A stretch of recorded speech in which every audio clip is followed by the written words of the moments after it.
my name's Liam Oliver. I'm the founder and owner of the Manchester-based music blog, All My Friends, and you're tuned in to our very first podcast. Welcome, hello.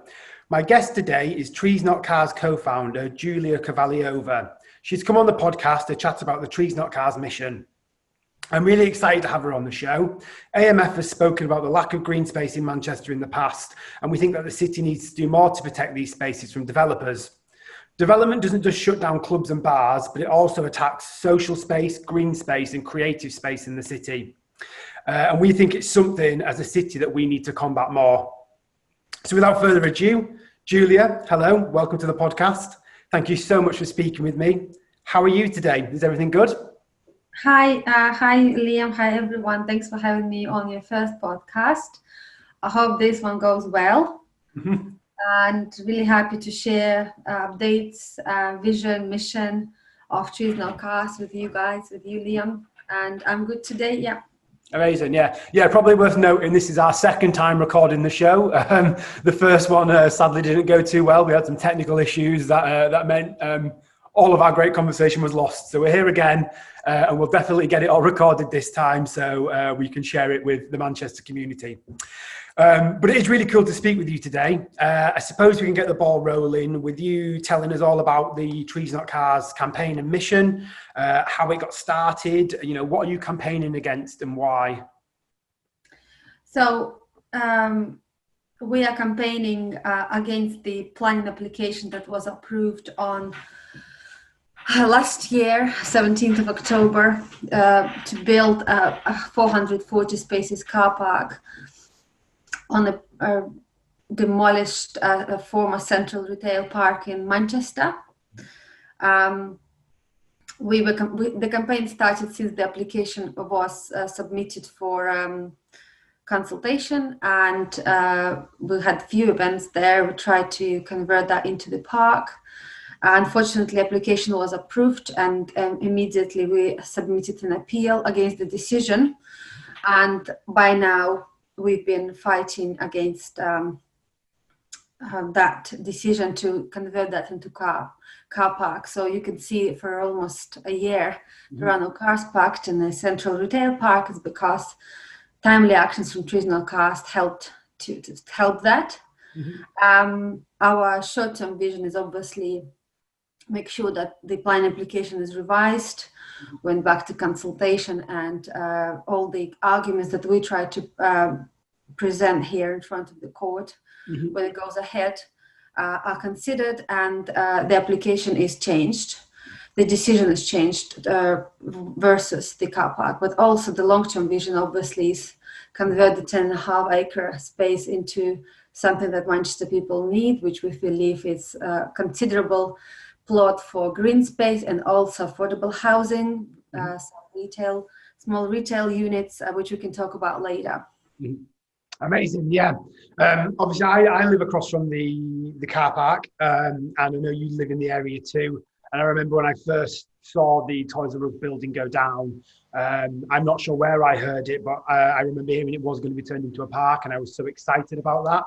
And then when I heard that the car park was going to happen, I was really sort of dismayed. So it was amazing that Trees Not Cars sprung up so quickly to combat that and counter that. So it's really interesting as well, because obviously you're in the process of appealing the decision to turn it into a car park. And I've said you've taken the council to court. So that blocked them from using the space as of now. So whereabouts are you in this legal process? Can you tell us a bit about it? You've stopped that space being used as a car park since they decided that. So that's already a great victory for you. But what signal do you think that sends to the council and to Manchester more generally? Yes, so we haven't been to court yet, but there are certain things that happen before proceedings can start. Is obviously the judge has to give a permission to appeal, and we've been successful on 3 grounds, which are associated with original planning application documents package, not including the fact that it's going to be 24/7 car park. It's only considered 7 hours journeys. It didn't consider the fact that the car park was dormant for a year and a half, so it's a brand new usage of the space rather than referring to a previous car park, which was never full anyway for years, when the Toys R Us and all the retail units were open. But most importantly, obviously, the package of documents, environmental reports and other reports, excluded the fact of immediate presence of the primary school next to the space, and that was one of the main arguments of trees no cars, that there are children in the area, they study there every day, and the car park fumes will just be affecting the air that they breathe. So 3 grounds overall makes our case quite strong. We're very happy about it. We have been recently announced that, and we tried to share that with the community. Post-COVID, things have delayed a little bit due to the lockdown. So we're very excited to restart the campaign, have a GoFundMe page to help us to carry on with the campaign and fees that we need to pay. But yeah, the great victory is that months and there is no car park, and the message that I would say it sends to other people of Manchester that things are possible. The communities need to be stronger. People have to be more vocal and active when they're dealing with the council. There is a process. Some people are not aware. For example, when I joined the campaign, I didn't know there is how the plan application process works. Where can you object?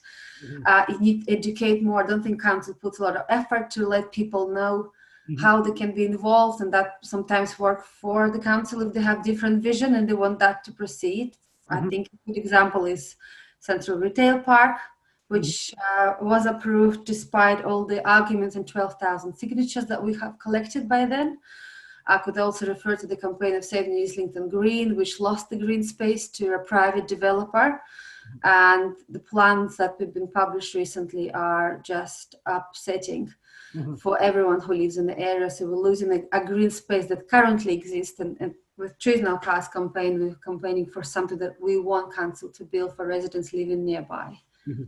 That you just mentioned there, the green space that we're going to lose, is that the grass by the New Islington tram stop? That's right. It's a huge area, a few pockets with just some crossing for footpath of a green space, which largely been used since the development started around Ancoats in the area, but also during lockdown, where people could just relax, exercise. There were lots of people, exercising with the private trainers. Yeah. And people having just a nice picnic during their lunchtime, because again the area is very attractive now for living. It's very famous across the world, Ancoats right now. It's got bars, restaurants, but also it had this green space in the Cotton Field Park, which was closed because it's a private park.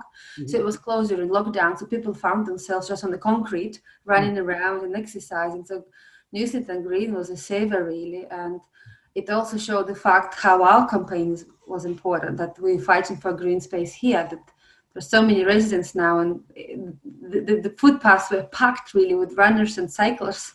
Yeah.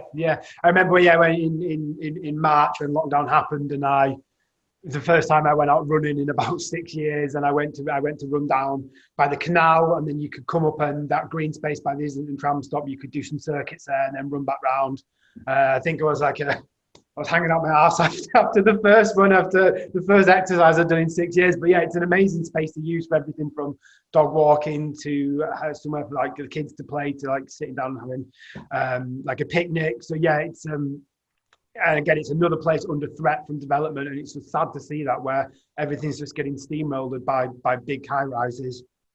I wanted to move on and talk about the time you spoke to the council, because you said that you spoke to the council before and they've seemed indifferent to petitions, and then they went to seek advice from one of the country's top planning lawyers. How did that make you feel, and why do you think they're taking this approach? Are they just digging their heels in and refusing to see sense or admit defeat? Why are they why are they so unable to change what they want to do and listen to the constituents and more? It's hard for me to say why would they be so persistent and obviously hire and spend some taxpayers' money on the lawyers now and fighting a community group that's trying to fund, have a crowdfunding here people who just want to represent the voices of the community here. But it makes us feel stronger in the way that we're capable to do it. If there is a willingness to do that and devote time for you to spend for volunteering for things like this, you feel like you can do it, and hopefully we can prove that later on when we are in court. But it's frustrating that I think it made sense back then in October 2019 that this space is needed by the residents, and 12,000 signatures speak for themselves. Obviously, the primary school and the fact that it was omitted as an argument through the reports, it's frustrating and very sad. The area is very family oriented right now. There is a school, there is a nursery, and more families move into the area. How attractive it is for people who want to continue working and living in the city centre but want to start a family and have kids. Previously, it wasn't possible, I think, in Manchester. People were moving out to suburbs, so that was very logical for everyone. And now it seems to have changed. The people choosing city and urban lifestyle when they start a family. And the council actually tried to promote it. So if you go to Ancoats and look at some of the placards there, when there is a new building again approved and it's going to be built, you could see it's actually alluding to the fact that you can start your family here. I think we've shared some of the posts on Twitter before. Richard Lees had made this video blog, and the primary school just at the back at that video where he was saying, look at the Ancoats. It used to be a very like a dangerous area, and there were no buildings and developments here before. Look at it now. Look at the primary school just at my back, and there's a GP and there are some restaurants. It's an exciting place to live. And yet, green spaces are just impossible to get there. And within time, we see that happening. So, we're just frustrated, but we are very, very confident in our cause more and more. Amazing. An interesting thing that we haven't picked up on yet is obviously Manchester was declared as a climate emergency as well, and then the plans for the initial plans for the car park were made before the climate emergency was declared. Am I getting that the right way around? It was the plan application went out almost immediately after the climate emergency was declared. That's why it's so paradox. I remember you saying, So and then they've declared this climate emergency, yet they can't revise these plans that they've made, and they're making them after it. So it just doesn't make sense, really, does it? One thing I wanted to ask about this as well is, where does the book stop when it comes to instigating this change? Who do you need to ultimately convince that this car park and then the long-term plans for the space are a bad idea? Is there one person in the council who's just got the final say on this, or is it a big sort of faceless bureaucracy where it's so difficult to make headway trying to get this change made because there's nobody you can speak to, or there's multiple departments and everyone just passes you on to everyone else? Like how have you found trying to navigate that as Trees Not Cars to try and find a solution? I probably can speak for myself, but I do have certain things and that I probably can prove that I can be right. I've met Richard Lees myself just before the plan application meeting with Gemma Cameron, the main co-founder of the campaign, which gave us quite a lot of hopes because we were told that Richard Lees never meet campaigners. Oh, really? So we were excited. We came there with our visions, and I came as a person who has a family here, has owned the apartment, have kids, going to school, asking for green space, playground that doesn't exist in the area, and trying to give my reasoning of why I campaign and why this application just doesn't make sense in this situation back then. Gemma came as a person who runs software business, and she was trying to explain that more office space is just unnecessary now. We have enough. We need to think about something else. And in more office space wasn't we felt wasn't logical back then, but now after COVID, where Yeah. people work from home and it proved successful, and all the companies now revisit all the spending now to see, do they really need so much rent to pay, but people can just work from home? Yeah. That's another argument, but we're talking about back then. So we were quite sad to leave the meeting to see that their vision didn't match with Richard's, and he felt that the situation of job situation, car parking situation, the fact that this used to be car park before, is just he didn't see the problem of what we're trying to raise. So that was sad. So to me, I think because I think Richard has got a lot of influence for the councillors who voted through the car park, and there were a majority of them did that. But also I feel that local councillors could have been helpful more through the campaign. I can't say that they were not, because Majid Dar, who was the local councillor for Ancoats and still is, he spoke against the application at the planning committee, so we appreciated it a lot. But we didn't see, there were 3 councillors who we invited to our events, invited to speak out. They were not doing that during the campaign, and obviously that doesn't help. You have community running around here trying to collect signatures, trying to attract media attention through various routes, social media, and then you see councillors whose job directly is to represent citizens, and you don't see them actively participating in that and giving their opinion and talking to the councillor. So to me, I think there is a way of the vision of the council is separate to what people need, and I can't say I'm right, but recent developments that have been approved in the last year prove that. So I want to see what people say on this question, maybe in the comments. That's my plan. It sounds frustrating when you just can't seem to get through to people there. And yeah, as you said before, I remember, I think I signed the petition for the car park as well. 12,000 signatures just ignored. It doesn't make sense. But quite interesting what you said there as well about COVID, and the long-term plan is office space. And I work from home now. I've been working from home since January. You're working from home as well. The argument for office space is less and less, and we've already mentioned in this podcast, people are going outside more to exercise more. The government's advising people to take other forms of transport to work, like cycling. So obviously the pandemic's been really horrible for a lot of people, but there's a silver lining there, surely, where this shows you that what we need now in city centres is more space like this. Yeah, you hear? Yes, I am. Yeah.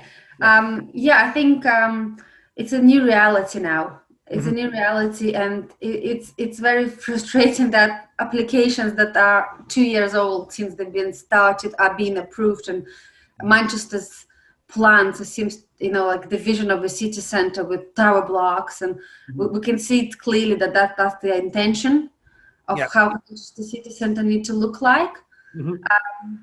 It's tower blocks. It needs to be business center. It needs to be residential high rises and expensive apartments, and yet it's just has no green space whatsoever. Small pocket parks. I probably could think only about one in Castlefield that people can still go to, because there was spinning fields that all been taken and built in as a business center now. And I remember there were fields of green space when my little one was small, my eldest. I moved into Ancoats Green. Newslington Green is going to be given up, and it's sad. It's very sad to see it. I don't really know who's going to occupy those office buildings. I'm curious to see. On the one hand, I'm obviously we're fighting against it, and there is a big campaign going on for Save Newslington Green, which we support also and share information about them. But it's just interesting.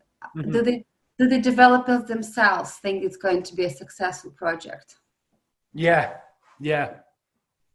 I'm not a developer, so I can't answer that, but they must be questioning it, mustn't they? Another development project I wanted to chat to you a little bit about as well was the redevelopment of Greater Ancoats Street. So obviously they're expanding the lanes on the street. They're adding cycle paths and plants and trees, which I remember initially I thought, well, that's a great thing. Obviously, where they're redeveloping it, they're adding like cycle lanes and there's going to be trees. It's making it a bit greener. For me, I thought, well, it makes sense for that to culminate in a big park. So it's strange that one, they're not doing that, but also, what's your opinion on that redevelopment? Because I think as you mentioned to me last time we spoke, expanding that road is actually really bad. So more traffic can get to a car park, and it's overall going to, putting a few trees in the middle of it isn't really going to solve this climate issue. So, what's your take on the redevelopment of Greater Ancoats Street? Yeah, I think it's in the planning application way back a year before. I think it was approved May last year to start in January 2020, which it did as a clock. Mm-hmm. Because I live here, I've seen it, mm-hmm. But it was a 9 million project and was approved. So council was quite excited to announce that. Mm-hmm. Obviously, they were pushing for the fact that there will be trees, it will look like European style boulevard. Mm-hmm. But I think after the climate emergency again was approved like a month and a half after, and with the climate emergency, you kind of need to change your perspective about things. So emergency means that you need to stop doing something, or even and convert into alternative for. So if you expand in a big road which was busy anyway, just making it look nicer and adding some crossings for the pedestrians, because it's a big road and it's very hard to cross. It's only a few pockets where you can do it. Mm-hmm. You want to actually reduce the amount of cars that are flowing into the city center or going past. And seems like the Ancoats wasn't considered as a city center as such. Mm-hmm. It hadn't been city center before, but if you look at it now, it certainly is.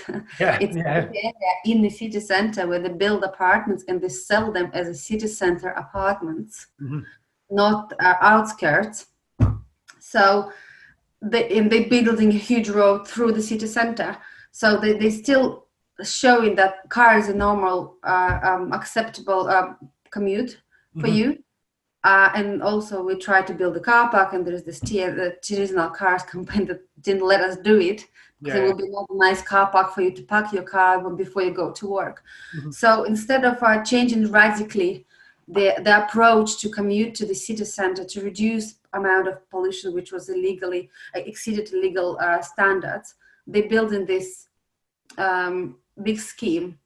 And then another argument about the trees. It's 70 trees, and actually recent communication showed that could have been not possible, and then it kind of turned around in the press in the last week that they found some issues with utilities behind the road, and they were thinking it would be not possible to build all the 70 trees in, but now it seems like they can find a way. Mm-hmm. But these trees will mature quite late. It's going to take years for them to mature and actually make some balance with the pollution that will be caused through the usage of the park. Mm-hmm. So we people in this current present probably won't see that happening, or not see most of it. And that's sad. Again, school, children, families live in this area. It's a residential area. It's been developed to bring more and more residents, and there is a huge 5 lanes, mm-hmm. busy road that's going to just accept all the flow of cars, and the cars will be there. You add another lane, it will be full. Yeah, definitely. Let's move on and talk a little bit now about maybe the more long-term plans for the space after the car park, because the council have their plans are to turn this into office space with green roofs to offset the carbon footprint of it. And I know you've got some interesting points on that as well, which I'd really like to go into. But also, obviously, Trees Not Cars have got a widely different idea for that space, which involves social housing, a large piece of green space, and some retail units by the canal as well.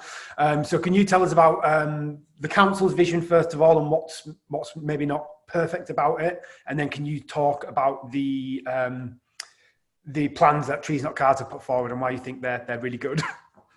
Yes, thanks Liam. Yeah, so it's quite a lot of changes came through right after lockdown kind of eased. So update from Trees Not Cars on appeal. Exciting, but long-term plans were also published, so we kind of need to regroup and also tackle that. whilst the plan application for car park we are taking to court. So we need to not forget, and I think it's important to highlight and remind everyone, this is the council owned land. They bought it for 37 million 3 years ago. So they own it, so it's a public land. That's why it's so important also to show that the community group is trying to say that there are a lot of people who don't want it to be where the council wants it to be. So the planning application for car park is one thing, but the long-term plans again don't really have green space. They have office space again. I think there is a little amount of some residential buildings there, but most of it is going to be office space. And what's misleading on those plans and the pictures that have been released, which I think they tried to influence people to vote for it during the consultation process, or put positive comments for it, is the fact that there will be some green space, which all of it is existing. So they put a lot of emphasis on Cotton Field Park, which is there already and been there for years since the marina developed. The green space by the school will not be available to the public, and our update went out straight away. We highlighted all those points, and I hope we can post that maybe in below the video when we post it, just to remind people if they don't check that page. So school ground will not be available to public, and it is not available now, and I don't think it will because it's a school. Cotton Field Park is already existing, which is left the actual space of the 10.5 acre previous retail park, just the buildings. And I think the main emphasis of the council is the zero carbon development that this is going to be. So it's so exciting, but I think people need to understand that when it's talking about zero carbon, which I try to get some information from architects I know, it means that they need to use environmental friendly ways to build. But also, if there is no possibility to make it somewhere, they need to build some trees and offset the carbon footprint, but it doesn't necessarily need to be next to the development that is being built. It could be somewhere outside of Manchester, and that would still make a zero carbon balance against construction. So we will not see the trees there. We will not see the trees nearby built by the developer. Somebody else will see them, and outskirts of Manchester, we will see Greater Ancoats Street busy, 5 lanes with 70 small trees that will mature within 10 decades. And we will see office space, and we will see Cotton Field Park, which is still there, very small, and doesn't have enough place for everyone living in the area, which was proved every time there is a nice day. I mean, one thing about them plans that the council put forward, because I had a look at them as well, and I think you pointed out in your counter proposal, is that the plans, the way that the drawing is done in such a way to make the space look bigger than it actually is. So it makes Cotton Field Park look bigger than it is, which is quite an underhand tactic to be polite about it. And you also point out the fact that a lot of the green space in that plan is the school, which you can't access. So it is quite damning really for the council to do that, because again, it just shows a willful ignorance to what the residents want. One thing I wanted to chat to you about as well, which I thought was a really cool initiative, was getting the University of Manchester architecture students involved as well, because they're helping you put forward this alternative vision for the space. Can you just tell us a little bit about how that partnership started? Because I think it's just a really cool initiative. I really appreciate architects. The students have put in their own time to develop the vision for us that we have fed back to them from our meetings with residents here in Ancoats.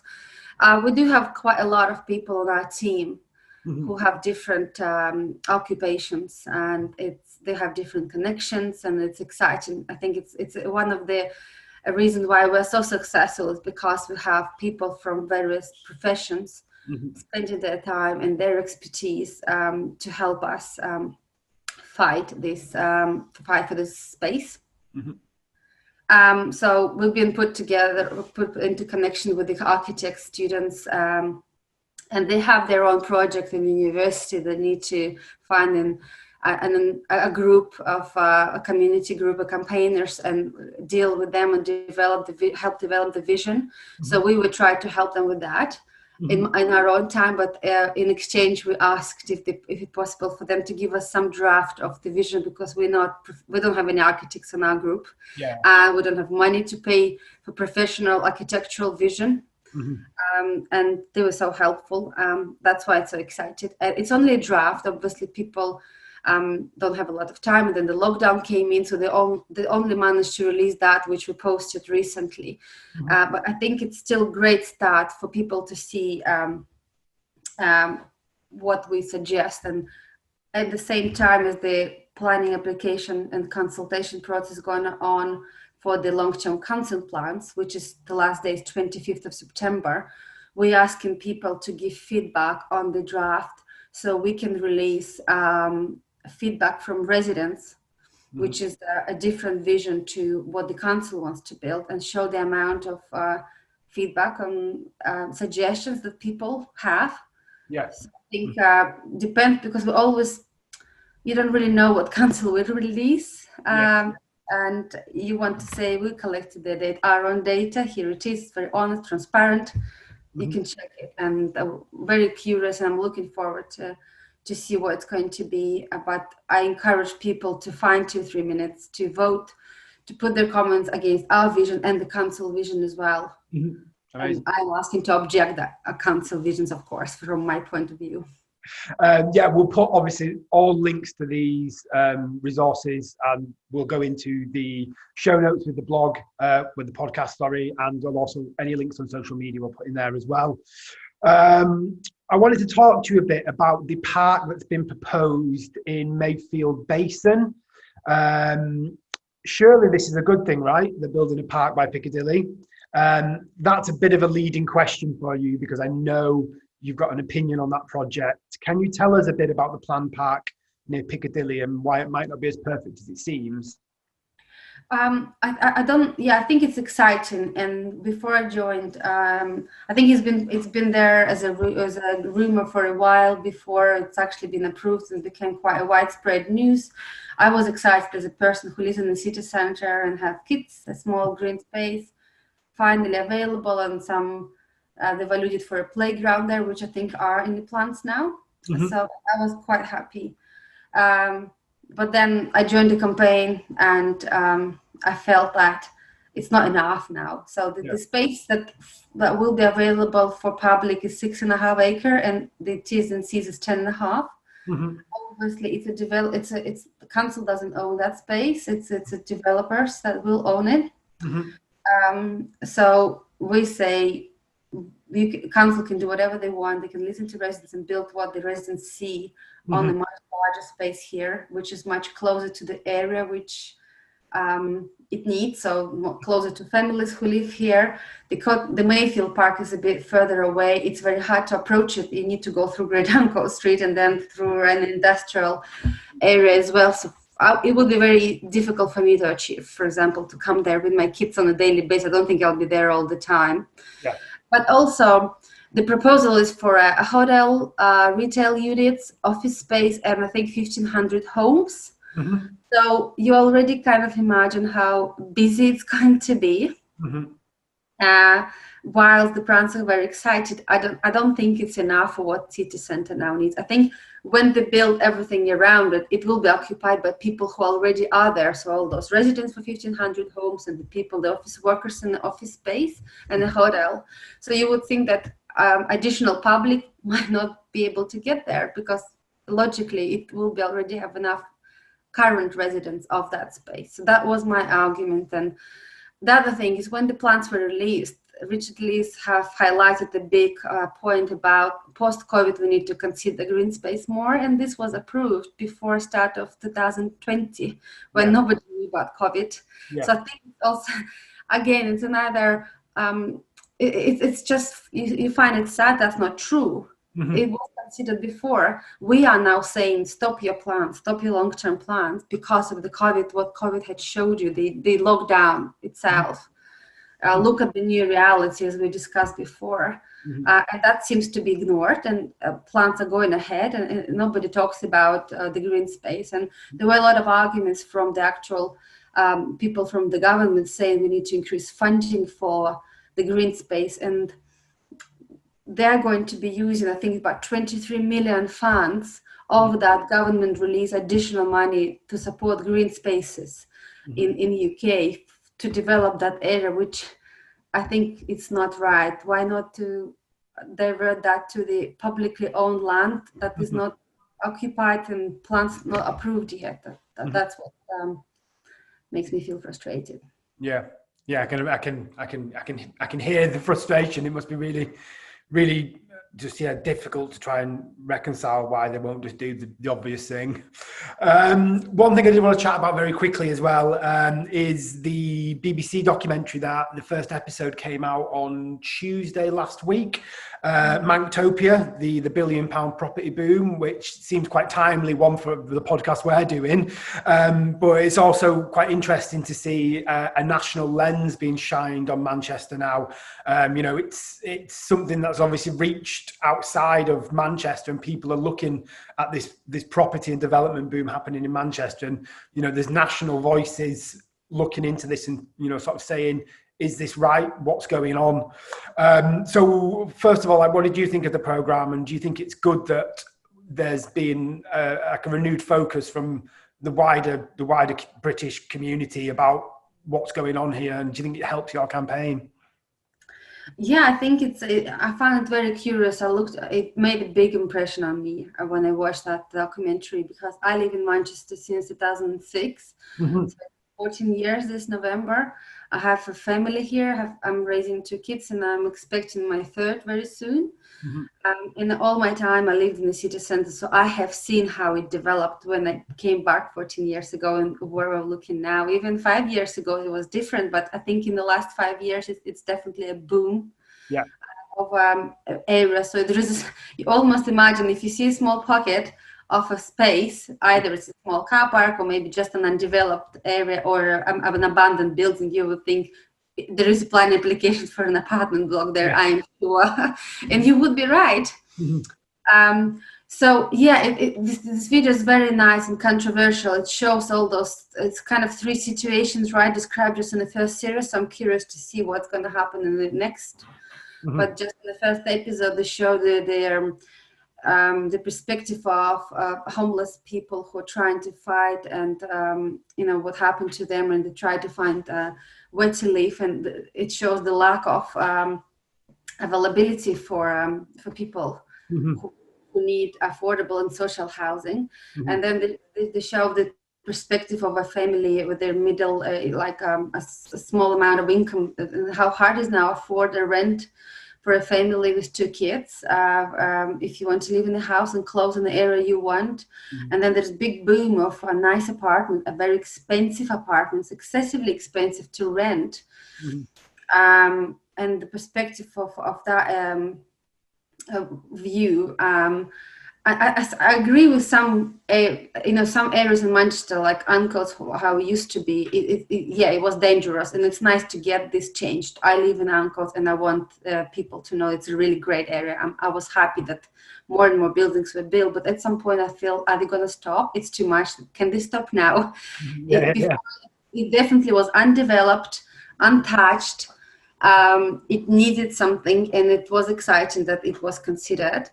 But I think it's now getting to the point where they should consider the fact that these people who decided to invest in this area and pay a lot of money for their apartment, because they're quite expensive, they need something else, not just the urban forest of blocks. And they're trying to show this Manchester as a European style city now. But if you look back to the cities like Madrid, Barcelona, you would see that there are a lot of emphasis on the green space and reducing the carbon emission in the city center.